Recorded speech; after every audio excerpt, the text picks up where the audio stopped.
Hi everyone, Happy New Year. It's the 1st of January 2022 and we look back into 2021 with gratitude and we look forward into the new year with great expectation. And I want to start this new year with a few thoughts about the very foundation of our relationship with God, and that is the subject of prayer. You know, prayer is so much more than an activity in our Christian life. It is the very foundation of our Christian life. If we are Christians, then we claim to have a relationship with God. And that relationship only exists and is only strengthened to the extent that we actually talk to God, as with any human relationship. There is no relationship without communication, and the same is true of our life in God. We cannot claim to have a relationship and not talk to God or have Him talk to us. And so as we look at this subject of prayer, I want to define prayer very simply as this. Prayer is talking with God. It's talking with your Creator, it's talking with your Father, it's talking with your heavenly bridegroom, and it's hearing Him talk to you. You know, prayer was so important to Jesus, and the disciples saw that in Luke chapter 11, towards the end of Jesus' ministry. The disciples didn't come to Jesus to ask Him about His 7 principles for healing the sick or His 7 best evangelistic messages. They came to Jesus and they said, Jesus, if you can teach us anything, would you teach us to pray? You see, they'd observed the power in Jesus' ministry. They'd observed the stability in His life. They'd observed the rest in His heart. And they had come to a conclusion as they watched the pattern of His life.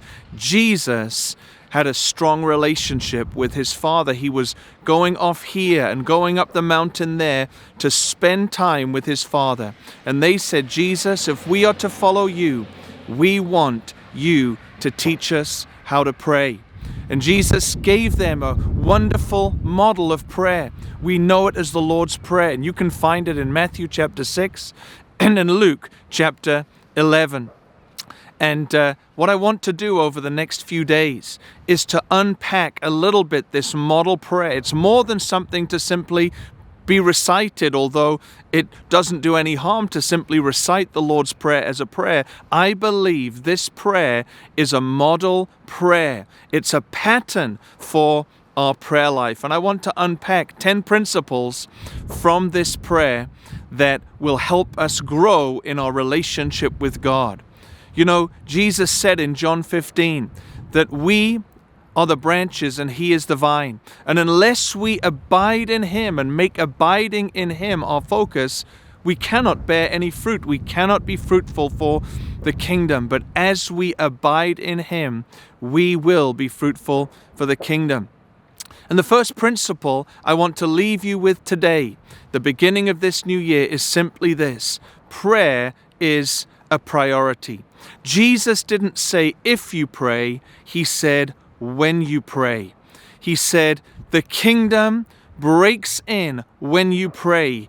In Luke chapter 18, He said pray and don't give up. In Matthew chapter 6, He said when you pray, go into your room and close the door.